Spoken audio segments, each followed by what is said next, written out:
Hi everyone, and welcome to video 2 of my Easy Knit Dress class. In this video, we're going to talk about measurements and fabric and a couple other things to help you on your way to making the perfect easy knit dress for any season of the year.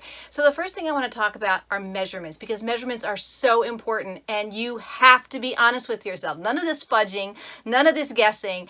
Get out your measuring tape and we are going to work on getting accurate measurements for this easy knit dress class. So there's 3 critical measurements in which you need to take in order to get the most proper fit with the pattern that you're going to be using. And those 3 critical areas are going to be the full bust, the waist, and the hip. And I want to talk to you about these 3 things because it's really important.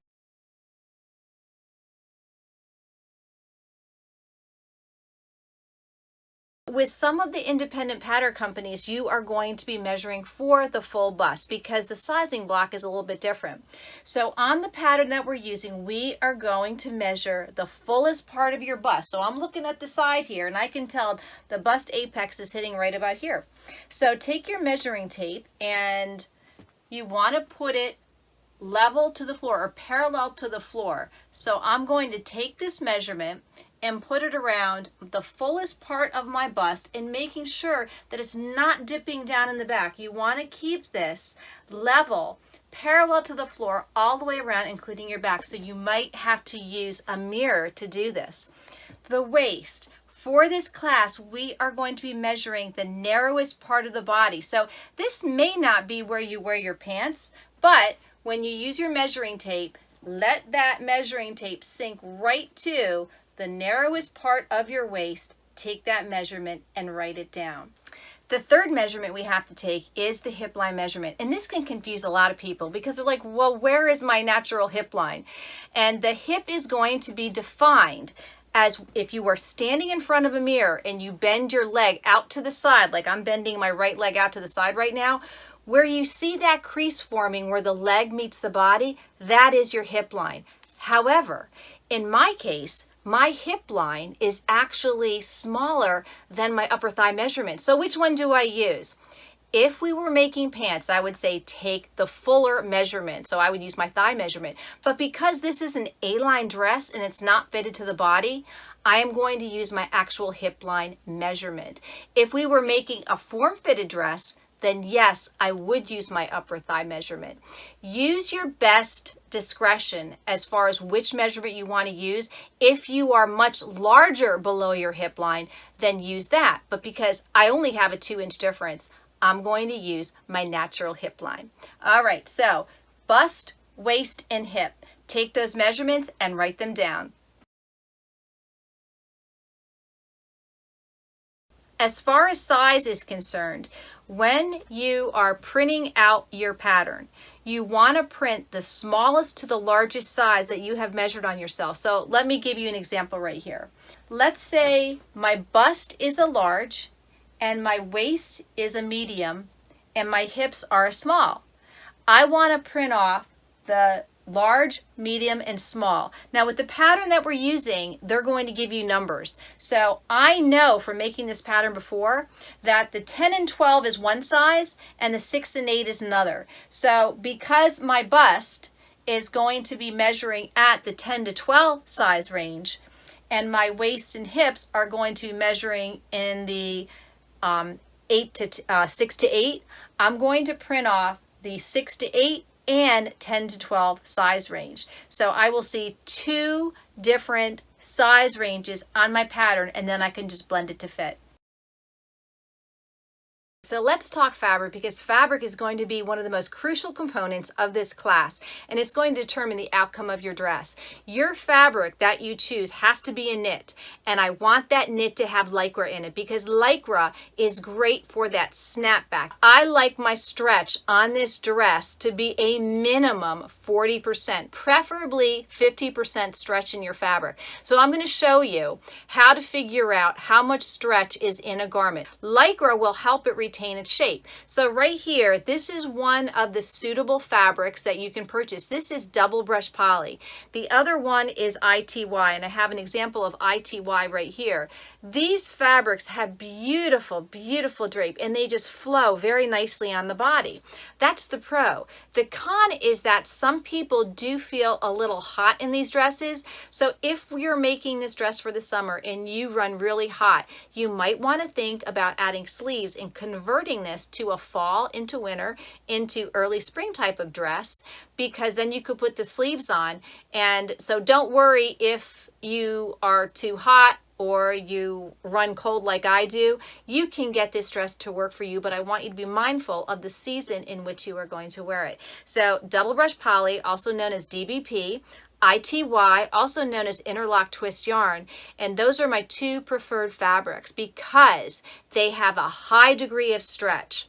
If you are in a store, a brick and mortar store, and you're buying a fabric and you don't know how much stretch that particular fabric has, take a ruler, a 12-inch ruler, and put the fabric on a flat surface, and then I'm going to show you in a video how to calculate the percentage of stretch to make sure you get an appropriate fabric. If you are buying your fabric online, then you may be thinking, well, I don't know what the percentage of stretch is. This is where the Facebook groups for these online fabric companies are really, really helpful, because you can pose that question in a Facebook group and get a good answer as far as how much stretch that has. But those two fabrics are going to be great. Now, if you want to use a cotton lycra, you could use that. That is acceptable. You know, especially if you have been in my class before and you've used DBP or ITY, you could use a tri-blend, but just make sure you want to have a fabric with good drape. You want to have a fabric that will recover after you stretch it, because, you know, if you are wearing it and then all of a sudden it doesn't snap back, your garment is going to grow during the day and it's just not going to look as good as it did when you first put it on. So if you have any questions, post them in my Facebook group, Cyber Sewing School, and I'll be more than happy to help you out. I do find that solids versus prints. Solids are really nice to have. They're going to go great with a wide variety of clothes in your wardrobe. However, prints, I think, tend to hide figure variations a little bit better. So I'm a big fan of prints. And also, you know, if you're wearing a dress and if you wear a solid, sometimes you can see the bra line. That's why I really like florals and busy patterns, because you can't see that as much. Or even if, you know, you have a snug garment on, you can see the panty lines in the back. I hate that. So a good print will camouflage some of those things if that's what you're looking to do. Let's talk yardage requirements, because the amount of yardage you have to purchase for your fabric is going to depend on, number one, your size, and number two, the style that you want. So if you are a very large, curvy woman, you may want to definitely purchase 3 yards of fabric. If you are smaller and more petite, 2 yards with a short sleeve should be fine. But if you're making long sleeves, I would recommend that you definitely get 3 yards, even if you don't need it, because all that extra can be used for something else, like color block tops or maybe a pair of shorts. For example, I made a winter dress out of this fabric right here. And then the other day, I used all of the excess to whip up a pair of shorts. So don't worry if you have extra. You will be able to use it for a future project.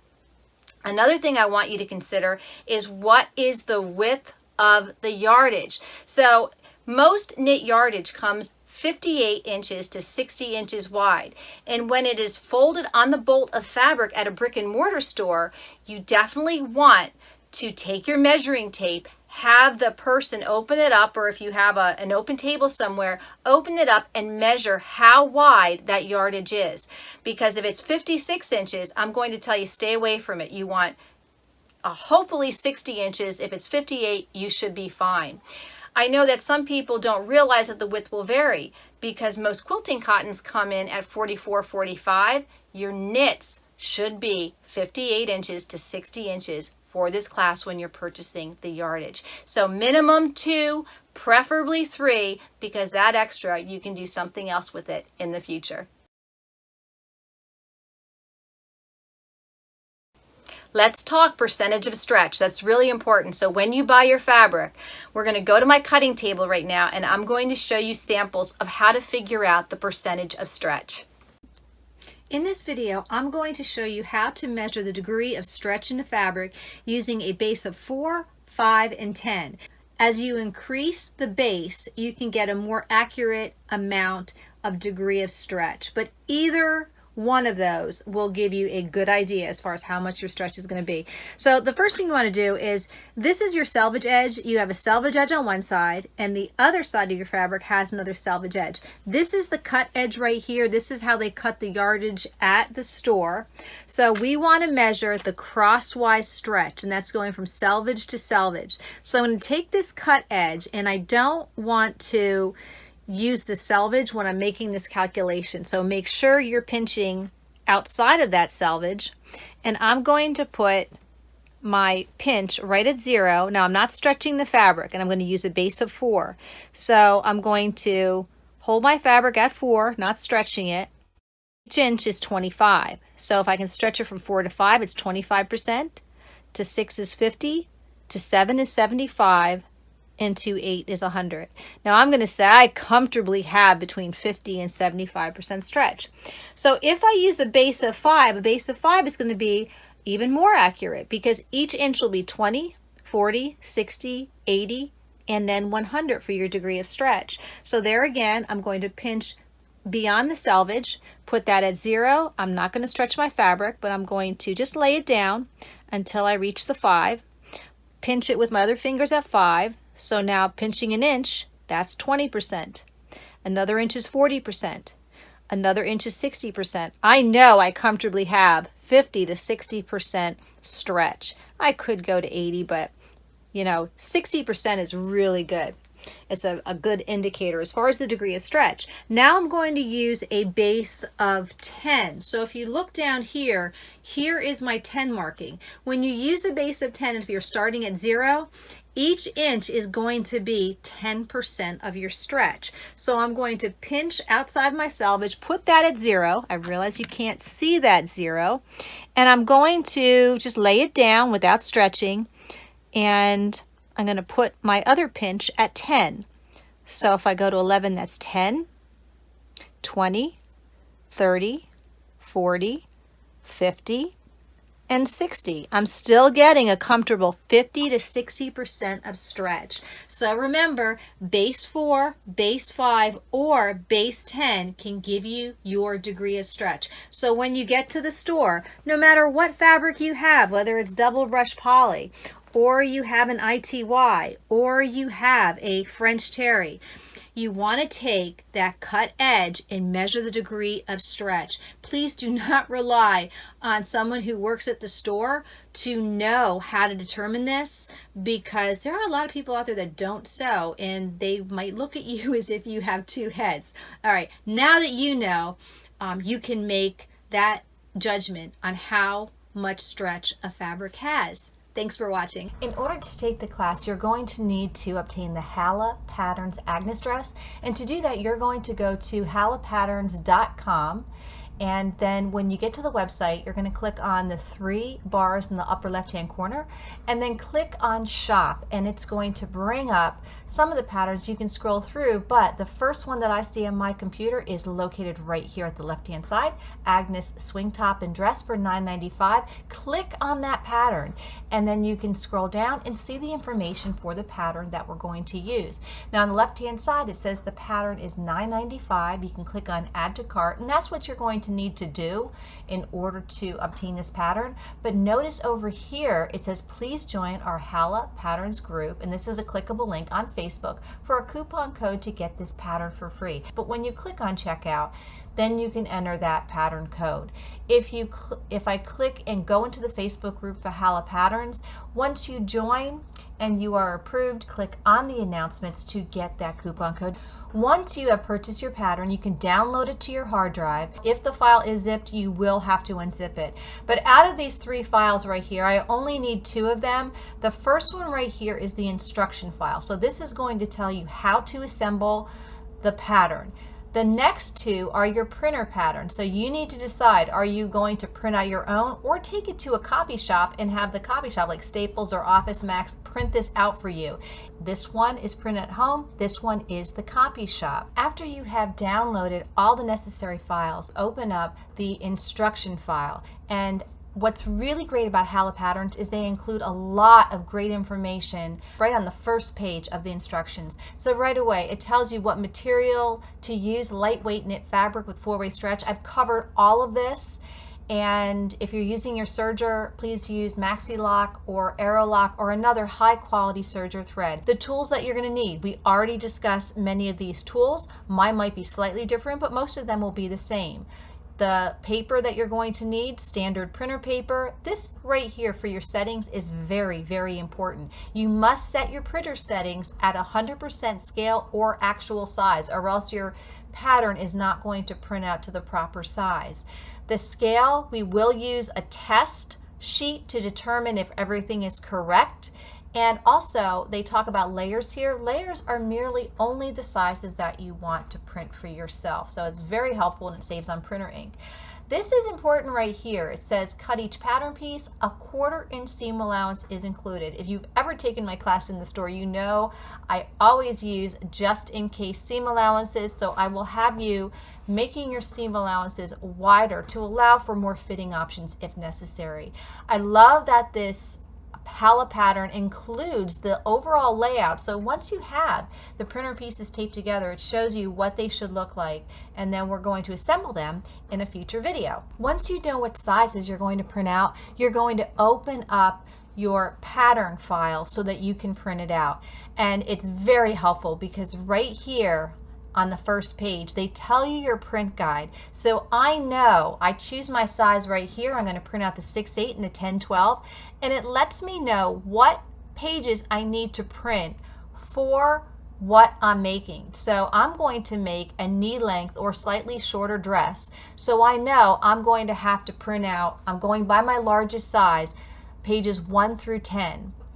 And that's all I need, and it's going to save me a lot of paper. Okay, so only print out what you need. Over here on the left hand side you have 3 sheets of paper. This is your layers function. So when I click on my layers, it shows me all of the sizes that will print out. And if you look over here, there are a lot of different colored sizes. So we have to determine what sizes we're going to print out, because it would be a waste of ink to print out all these sizes. So I'm going to uncheck the sizes I don't need and only keep the sizes I do need.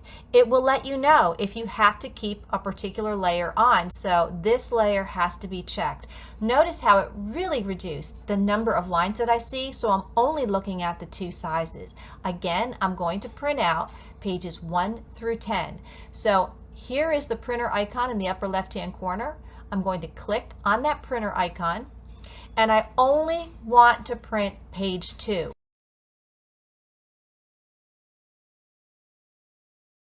And there is a reason why. So I'll click on pages right here, and I am going to just press 2, and I'm going to leave it at black and white for now. And I'm going to print out page 2 only because, let me cancel this out, I'll show you on the second page, this has a scale that you have to check. So when you print out this page, you're going to see this 1-inch test square. You want to take your hem gauge, mark it to 1 inch, and make sure that this test square is exactly 1 inch, because this is your clue to make sure that you have the appropriate printer settings on. I'll go back into my printer icon right here, and I am going to click on pages. I'm going to uncheck print in grayscale because I do want to see the colors that I'm printing out. If you would rather print in black and white, that's okay. Leave this checked. Maybe you want to conserve on colored ink, but I do think that having those different colors is helpful. Over here, you want to make sure either actual size is checked or custom scale 100%. That is really important. If it just says fit or shrink oversized pages, you're going to print out a pattern incorrectly because the sizing can be way off. So make sure one of these two is checked, and if it's custom scale, it's at 100%. Remember, I have identified what pages I want to print, and I only want to print 1 through 10.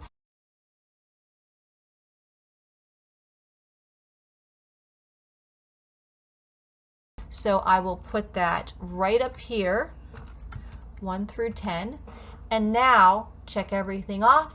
I am ready to print. So it's going to print out all 10 pages. And then in a future video, I'm going to show you how to put those papers together with tape. Very, very easy.